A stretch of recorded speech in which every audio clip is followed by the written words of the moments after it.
আল্লাহ বললেন হ্যাঁ। আবার আল্লাহ আমি মুসা নবী জানতে চাই সব থেকে বড় উম্মতের মধ্যে সব থেকে বড় নেককার কে। আল্লাহ বললেন মুসা তুমি ওই রাস্তার মধ্যে সন্ধ্যাবেলা দাঁড়িয়ে থাকবে, দেখতে পাইবা তুমি যে সব থেকে বড় নেককার কে। মুসা নবী দাঁড়িয়ে আছেন, আবার বিকালবেলা দেখছেন যে ওই ব্যক্তিটা বাচ্চাটাকে নিয়ে ফেরত আসছে। সে মনে মনে ভাবলো আল্লাহ এটা কেমন হতে পারে, আমি তো ভাবছিলাম আপনি তো বললেন যে সব থেকে বড় গুনেগার ওই ব্যক্তিটা, আল্লাহ আসল রহস্য বুঝতে পারলাম না। আমার আল্লাহ বলেন হে শরীয়তের পণ্ডিত মুসা শুনো, তুমি কি জানো এই ব্যক্তিটা যখন জঙ্গলের মধ্যে গিয়েছিল বাচ্চাটাকে নিয়ে, বাচ্চা জিজ্ঞেস করলো দাদু আপনি বলেন বর্তমানে জঙ্গলের থেকে বড় কি? ওই বুড়া মানুষ বয়স্ক মানুষ বলল শুনো নাতি ভাই নাতি, এই জঙ্গলে সব থেকে বড় এই পৃথিবী হলো। দাদু ভাই এই পৃথিবীর থেকে বড় কিছু আছে? বলে হ্যাঁ এই পৃথিবীর থেকে বড় হল আসমান। দাদু এই আসমানের থেকে বড় কিছু আছে? বলে হ্যাঁ আছে। দাদু কি আছে? বলে আসমানের থেকে বড় হলো তোমার দাদুর গুনাহ। দাদু এই গুনাহার থেকেও কি বড় কিছু আছে? বলে হ্যাঁ আছে। এই গুনাহার চাইতেও বড় হলো আমার আল্লাহর দয়া। জোরে বলুন। আপনাদের কষ্ট হচ্ছে? শুনেন শুনেন, ঈমান তাজা হবে আর আশা করি জীবনে যা গুনাহ করেছেন তওবা করে নেবে ইনশাআল্লাহ। আমার আল্লাহর দয়া। ইনি ছিলেন মুসা কালিমুল্লাহ উম্মত, মুসা কালিমুল্লাহ উম্মত, গুনাহগার উম্মত। খালি কথাটা বললেন আমার গুনাহার চাইতে বড় আমার আল্লাহর দয়া, আল্লাহর রহমতে জোশ খেয়ে গেল। আল্লাহ বলেন ফেরেশতা তোমরা সাক্ষী থেকো আমি আল্লাহকে যে দয়ালু বলেছেন, আমি আল্লাহকে দয়ালু বলার কারণে আমি আল্লাহ ওই মুসা নবী উম্মতের জীবনের সব গুনাহগুলি মাফ করে দিলাম। মুসা নবীর উম্মতের যদি এতটা পাওয়ার হয়, আল্লাহকে দয়ালু বললে যদি এত পাওয়ার হয়, তাহলে শুনুন আখির নবীর উম্মতের পাওয়ার কতটা। আখির নবীর উম্মত যদি রাতের বেলা সারা জীবন যদি গুনাহ করে, রাতের বেলা ওযু করে মাসাল্লা বিছাইয়া যদি 2 রাকাত নফল নামাজ পড়ে, তাহাজ্জুদের নামাজ পড়ে, আর 2খানা হাত বাড়িয়ে যদি একবার চোখের পানি ছেড়ে দিয়ে কান্না করে আল্লাহ আমার থেকে বড় গুনাহগার এই পৃথিবীতে আর কেউ নাই, আল্লাহ বহু গুনাহ করেছি, আল্লাহ জেনে গুনাহ করেছি না জেনে গুনাহ করেছি, আমি পাপী মানুষ, আমার থেকে বড় গুনাহগার এই পৃথিবীতে কেউ নাই, এই কোটি কোটি মানুষের ভিতর আমি একজন গুনাহগার, আল্লাহ তুমি যদি আমাকে মাফ করে দাও, তোমাকে তো বাধা দেওয়ার মতো কেউ নাই, আল্লাহ তুমি আমাকে মাফ করে দাও। মশার মাথা পরিমাণ যদি কোন ব্যক্তি চোখের পানি ছেড়ে দেয়, নাকের ডগা দিয়ে চোখের পানি জমিনে পড়তে দেরি হবে, আল্লাহর দরবারে দোয়া কবুল হতে দেরি হবে না। জোরে বলুন সুবহানাল্লাহ। এটা হলো আখির নবীর উম্মতের পাওয়ার। যাই বলতেছিলাম আমি কোরআন থেকে যে আয়াতে কারিমা তুলে ধরেছি তার ব্যাখ্যা করার পূর্বে, তার বিশ্লেষণ করার পূর্বে আসুন আকাই নামদার মদিনা তাজদার জনাবে মুহাম্মদুর রাসূলুল্লাহ সাল্লাল্লাহু তাআলা আলাইহি ওয়াসাল্লামের উপরে ঝুমে জোরে জোরে মুহাব্বতের নাজাল পেশ করে সুরে সুর মিলিয়ে দিলটাকে আয়নার মতো পরিষ্কার করে নবীকে হাজির নাজির জিন্দা নবী মনে করে একবার মুহাব্বতে দুরূদ পড়েন। আল্লাহুম্মা সাল্লি আলা সাইয়্যিদিনা মাওলানা মুহাম্মদ সাইয়্যিদিনা মাওলানা মুহাম্মদ ওয়া আলা আলি সাইয়্যিদিনা মাওলানা মুহাম্মদ। জোরে আল্লাহুম্মা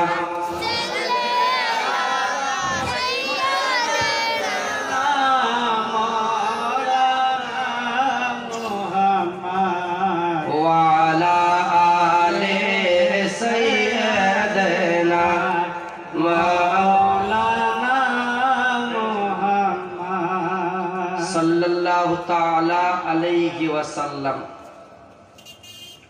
দয়ার নবীজি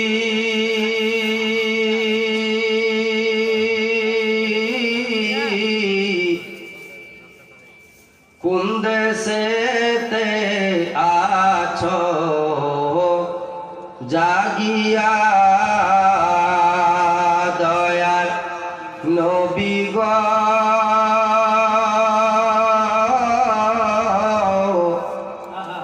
কোন দেশেতে আছো জাগিয়া জাগিয়া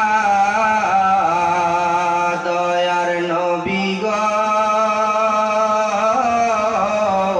কোন দেশেতে আছো নিরালাই সীমা চাকের কথা শুনি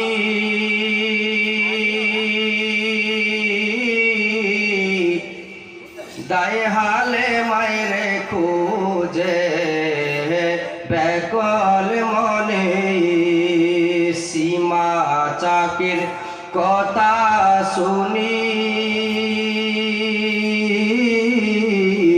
দায় হালে মায়েরে খুঁজে বেড়াই ব্যাকল মনে আকাশ কান্দে বাতাস কান্দে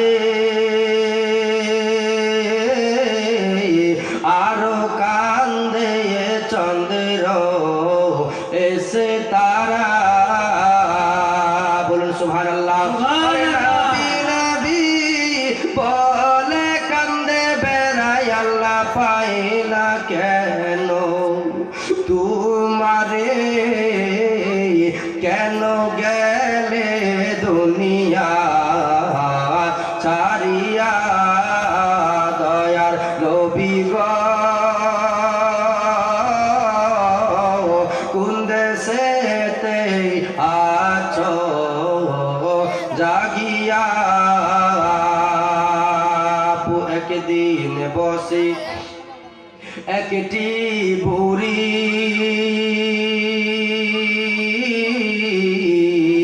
পুটলি নিয়া কান্দেন বসি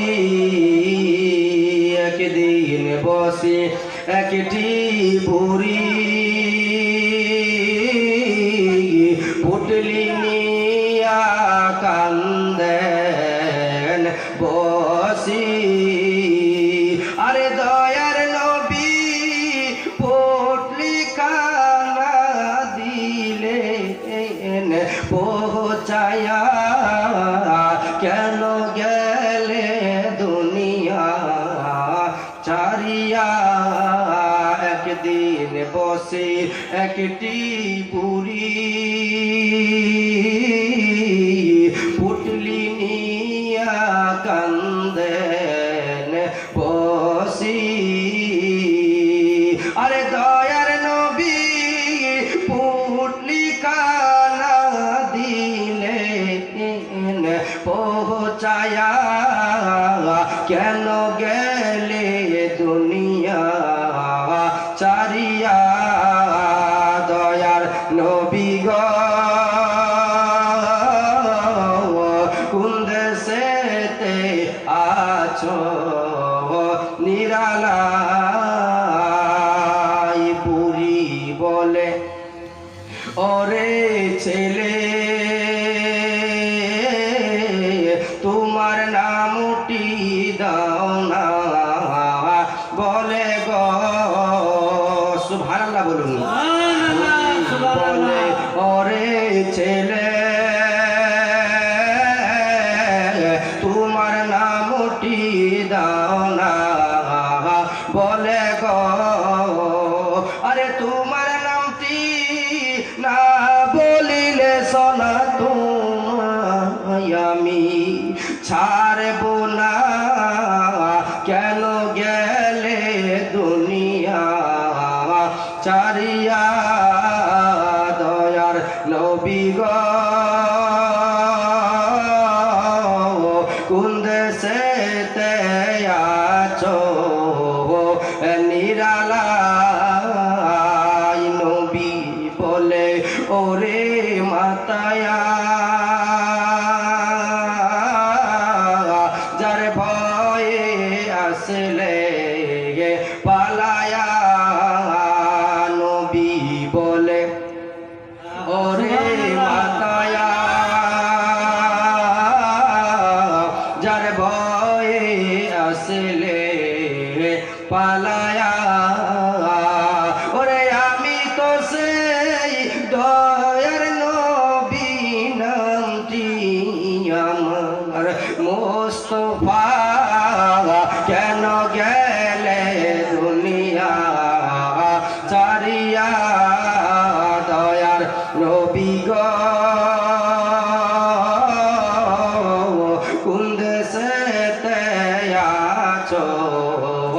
জাগিয়া দয়ার নবী গো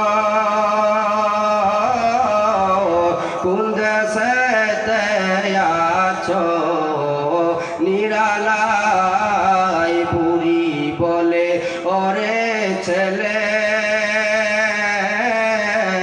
কে বা তোমায় খারাপ বলে গো এদিকে এদিকে ভাগ বলতে ভাগ কতগুলো ছেলে ওখানে দাঁড়িয়ে আছে ওখানে পুষুর পুষুর এই ভাই এই দয়া করে সামনে চলে আসো ভাই সামনে আসেন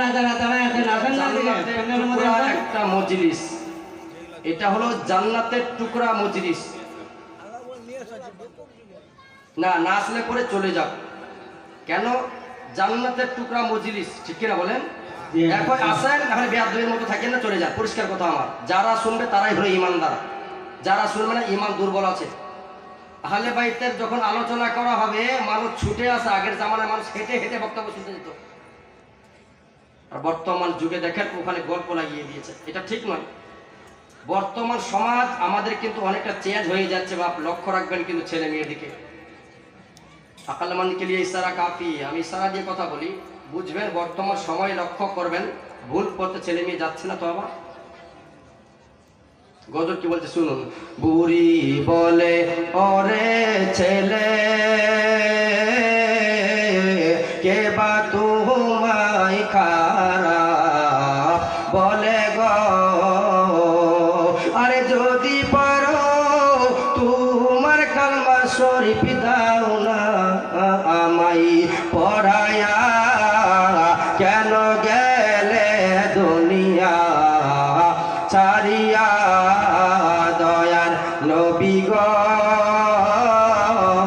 কোন দেশেতে আছো জাগিয়া আল্লাহুম্মা সাল্লি আলা সাইয়্যিদিনা মাওলানা মুহাম্মদ ওয়া আলা আলিহি একটু আওয়াজটা বাড়াও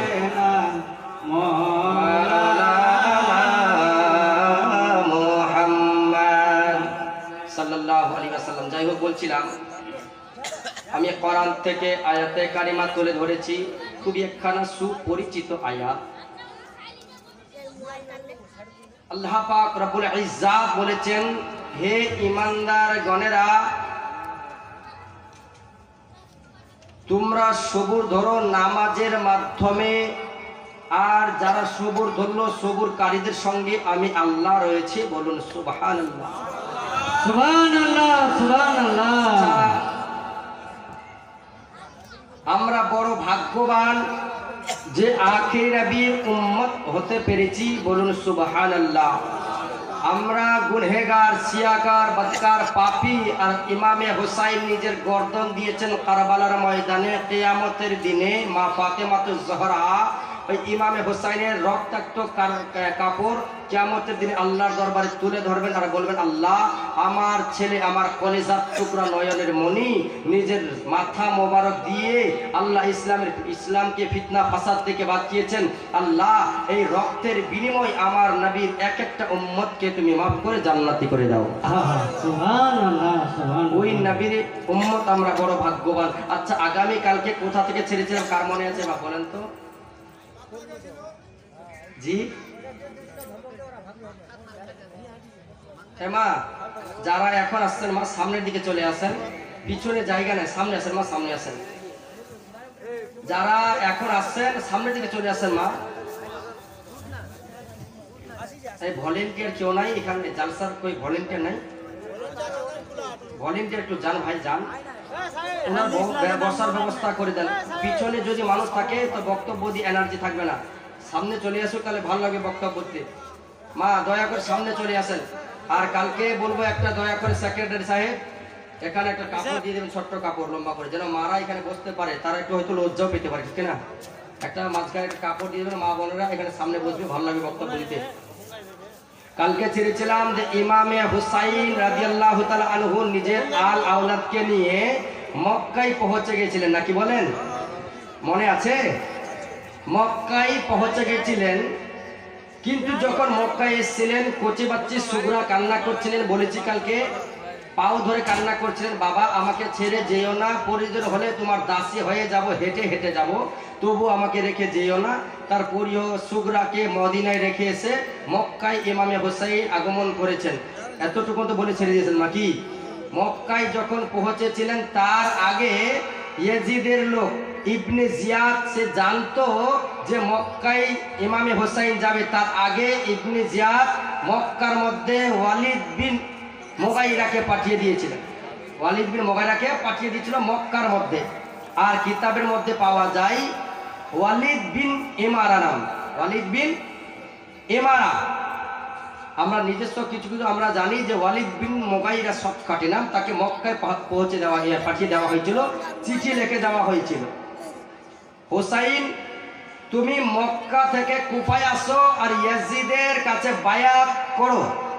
অর্থাৎ বায়াত শব্দের অর্থ হচ্ছে মুরিদ, ইয়াজিদের কাছে তুমি মুরিদ হয়ে যাও।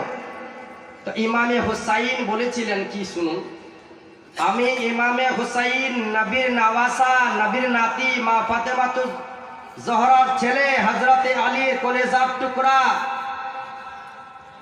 আমি হুসাইন আমার মায়ের পাক দুধ পান করেছি। আমার বাবা শেরে খোদা হযরতে আলী কারামুল্লাহ ওয়াজহুল করিম, আমার নানা নবী মুস্তাফা। আর আমি ইয়াজিদের নাপাক হাতে হাত রাখবো, বায়াত হব, এটা কখনোই আমি গ্রহণ করব না। ইনকার করে দিল। যখন ইমামে হোসাইন ইনকার করে দিলেন তো লিখে দিয়েছে আমি যাব না। আবার চিঠি দিল কি করে ইমামে হোসাইনকে এই কুফার মধ্যে আনা যায়। চিঠি দিল আর ওয়ালিদ বিন মুগাইরাকে সারা সারা রাত বুঝিয়েছে, ওয়ালিদ তুমি যাও আর এই চিঠিখানা ইমামে হোসাইনের বাড়িতে তুমি পৌঁছে দিবে। আর ইমামে হোসাইনকে তুমি বলবে যে কুফার মানুষ তোমার কাছে বায়াত হবে, তোমার কাছে মুরিদ হবে। এই চিঠিখানা নিয়ে গেলেন। তো ইমামে হোসাইন যখন ওয়ালিদের বাড়ি গেলেন, গিয়ে দেখছেন এই ওয়ালিদ বলছে হুজুর আপনার কদমে আমি চুম্বন দিই। হুজুর এই চিঠি এসছে, আপনি কুফার মধ্যে যান আর কুফার মানুষ আপনার কাছে বায়াত হবে, মুরিদ হবে। ইমামে হোসাইন বলছে ঠিক আছে, তাহলে আমি কুফার মধ্যে যাব। কিন্তু ইমামে হোসাইন যে কুফায় যাবে, আমি এখন বক্তব্য দিচ্ছি, আমি যদি বলি আমি আর বক্তব্য দিব না, চলে যাব, আপনারা যেতে দিবেন? কেন দিবেন না? তার কারণ বর্তমান 4 দিনের জন্য আমি আপনাদের মেহমান, আপনারা আমাকে ভালোবাসেন, এতটুকু তো নাকি বলেন? এখন যদি চলে যাই তো এখানে বক্তব্য শোনাবে কে? ওইভাবে ইমামে হোসাইন যেতে চাইলেন। মক্কাবাসী বলে হুজুর আপনাকে যেতে দিব না, আপনি যদি চলে যান তাহলে আমরা কার কাছে যাব? আপনি যদি চলে যান, কুফার মানুষ ভালো না, অতএব আপনি কুফায় যাবেন না। হোসাইন বলে 1-2 করে 150 খানা চিঠি পাঠিয়েছে। আর এখন লেখা আছে কুফার মানুষ আমার কাছে বায়াত হবে, মুরিদ হবে। মক্কার মানুষ বলে হুজুর আপনি যাবেন না, পরামর্শ করলেন এক জায়গায় বসে, হুজুর আপনি যাবেন না। হুসাইন বলে আমাকে যেতে হবে। আলোচনা করতে করতে ইমামে হুসাইনকে বুঝালেন হুজুর আপনি কুফায় যাবেন না, আপনি যদি কুফায় যান তার আগে যে কাউকে আমাদের মধ্যে একজনকে পাঠান। হুসাইন বলে আমার চাচাতো ভাই মুসলিম বিন আকিল কুফার মধ্যে যাবে। মুসলিম বিন আকিলকে ডেকে বললেন মুসলিম তুমি কুফায় যাও, কুফায় গিয়ে তোমার কাছে মানুষ বায়াত করবে, আর কুফার অবস্থা কেমন তুমি চিঠি লিখে পাঠিয়ে দিবে। মুসলিম বিন আকিল কুফায় রওনা হবেন। ইমামে হুসাইন মুসলিমকে কুফায় রওনা করবেন। মুসলিম তুমি কুফায় যাও, কুফার অবস্থা কেমন কি চিঠি লিখে পাঠাবে, আর কুফার মানুষ তোমার সাথে কেমন ব্যবহার করেছে তুমি লিখে পাঠাবে। মুসলিম বিন আকিল কুফায় যাবেন। তো দুইজন ছেলে ছিল, একজনের নাম হলো ইব্রাহিম আর একজনের নাম হলো মুহাম্মদ। দুইজন সন্তান, একজনের বয়স 8, একজনের বয়স ছিলেন 6 বছর বয়স। কচি বাচ্চা দুইজন বাবার কাছে গিয়ে বলেন, আব্বা জান আপনি কুফায় যাবেন আর আমাদেরকেও সঙ্গে নিয়ে চলেন। মুসলিম বলছেন, বেটা তোমরা থাকো, তোমাদেরকে যেতে হবে না। বারবার করে মুসলিম বিন আকিলকে বললেন, আব্বা জান আপনি কুফায় যাবেন আর আমাদের 2 ভাইকে সঙ্গে নিয়ে চলেন। মুসলিম বিন আকিল বলে, দরকার নাই, তোমরা মক্কায় থাকো, আমি মুসলিম কুফায় যাব। ইব্রাহিম বড় ভাই বলছে, ভাই আব্বাজান আমার কথা শুনবে না, একজনের কথা শুনবেন। বলে, কে তিনি? বলে, আমার চাচা ইমামে হুসাইন, তার কথা আমার বাবা কাটতে পারবে না। চলে গেলেন, গিয়ে বলে, চাচা আমার বাবা তো কুফায় যাবে, আমাদেরকেও যদি সঙ্গে নিয়ে যায়, চাচা একটু বলেন। ইমামে হুসাইন বললেন, মুসলিম এদিকে এগিয়ে আসো। বলে, জি হুজুর। বলে, মুসলিম তুমি কুফায় যাবে, তোমার সঙ্গে কোটি কোটি 2 জন বাচ্চা ইব্রাহিম মুহাম্মদ, তোমার 2 জন সন্তানকে সঙ্গে নিয়ে যাও। এই কথা যেমনি বলেছেন, মুসলিম বিন আকিল হুসাইনের কথা কাটতে পারলেন না। মুসলিম বিন আকিল 2 সন্তানকে নিয়ে গিয়ে সুন্দর করে গোসল করাচ্ছেন, আর চোখ থেকে টপ টপ করে যেন পানি বেরিয়ে আসলো, জমিনে টপ টপ করে পানি পড়ে। মুসলিম বিন আকিল মনে মনে মনে মনে ভাবছেন, আল্লাহ আমি মুসলিম এই মক্কা থেকে কুফার মধ্যে যাব, রব্বুল আলামিন আল্লাহ 2 জন সন্তানকে সঙ্গে নিয়ে যাব, আল্লাহ মনে হয় আমি কোনদিন আর মক্কায় আসতে পারবো না। আল্লাহু আকবার। গোসল করিয়ে দিচ্ছে, গোসল করিয়ে দিয়ে 2 সন্তানকে সুন্দর করে গোসল করিয়ে দিয়ে কাপড় পরিয়ে দিলেন, আতর সুরমা লাগিয়ে দিয়ে কুফায় রওনা হবেন। কুফার দিকে ইমাম মুসলিম যখন রওনা হবেন, কিছুটা পথ যাওয়ার পরে দেখে একজন শিকারী একটা হরিণকে ধরে জিন্দাই জবাই করে দিল। তো মুসলিম বিন আকিল মনে মনে ভাবছেন, মনে হয় কুফার অবস্থা ভালো হবে না। ব্যাগ চলে আসলে, এসে বলে, হুজুর আমি রাস্তার মধ্যে দেখলাম একজন শিকারী হরিণ ধরে জবাই করে দিল, হুজুর মনে হয় কুফার অবস্থা ভালো হবে না।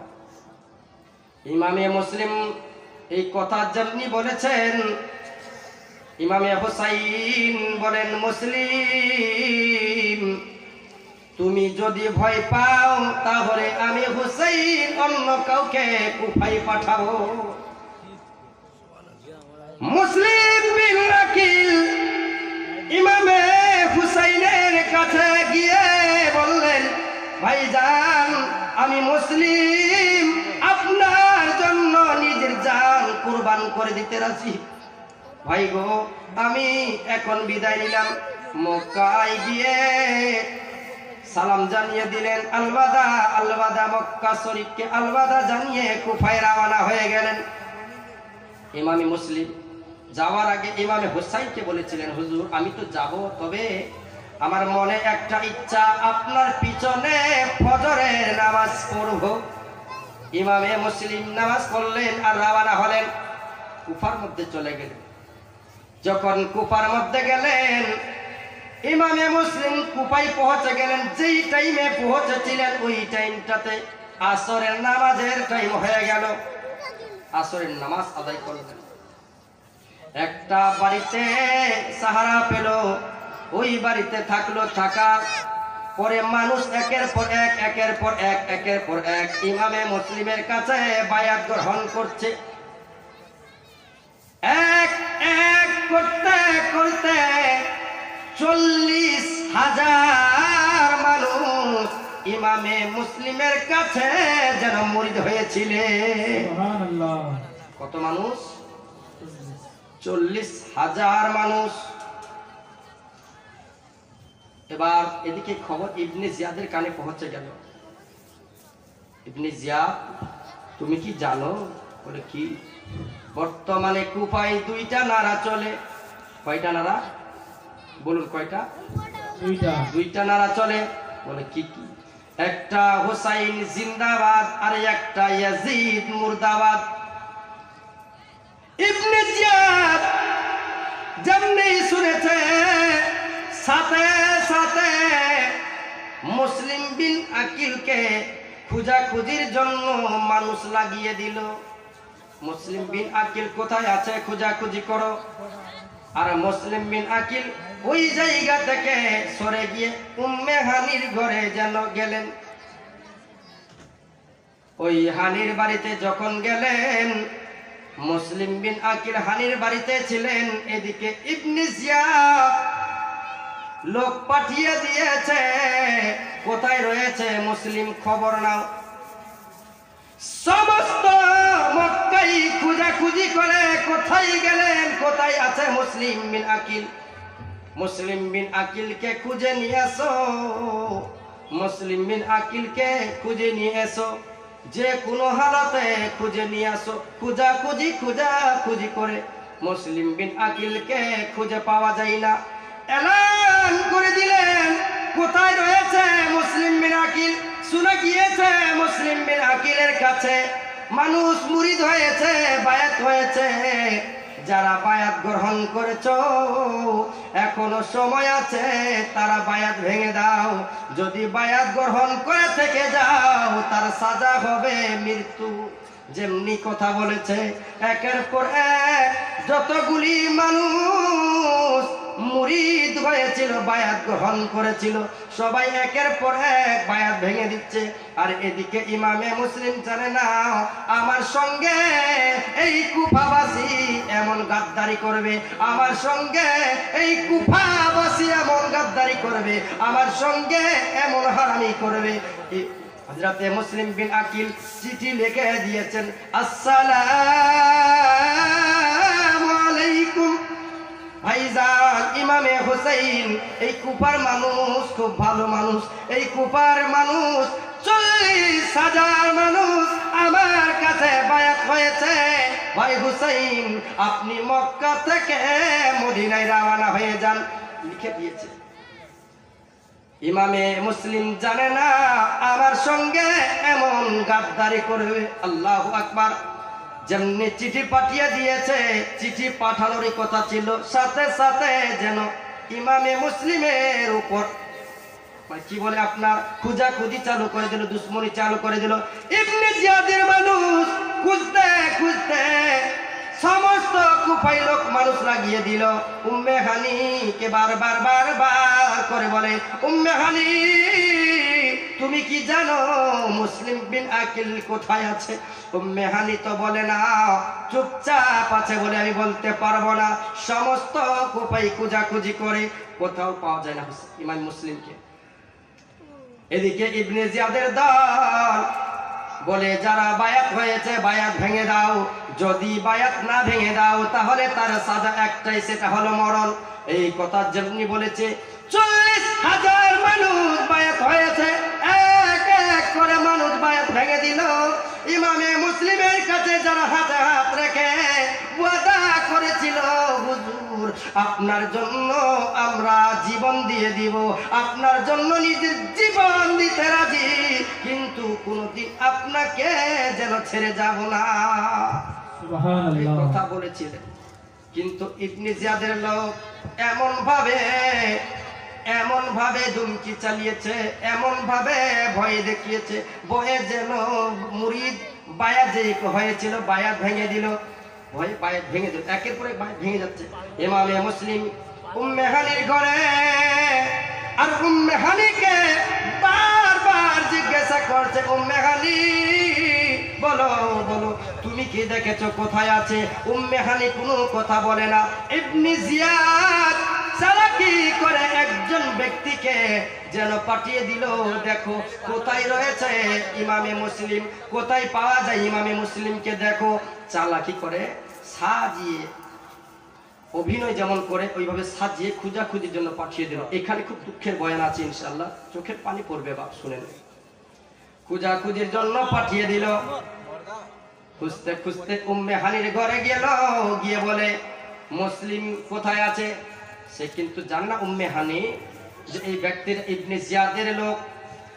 বলে মুসলিম বিন আকিল নবীর নওয়াসা কুফায় এসে, তুমি কি জানো? উম্মে হানি তার কথাই ফেসে গেল আর বলে, হ্যাঁ মুসলিম বিন আকিল আমার বাড়িতে আছে। ওই ব্যক্তিটা বলে, আমি মুসলিমের কাছে বায়াত হব। যেমনি কথা বলেছে উম্মে হানি যেন দেখিয়ে দিলেন ওই যে ঘরের মধ্যে মুসলিম বিন আকিল আল্লাহর জিকির আজকার করে।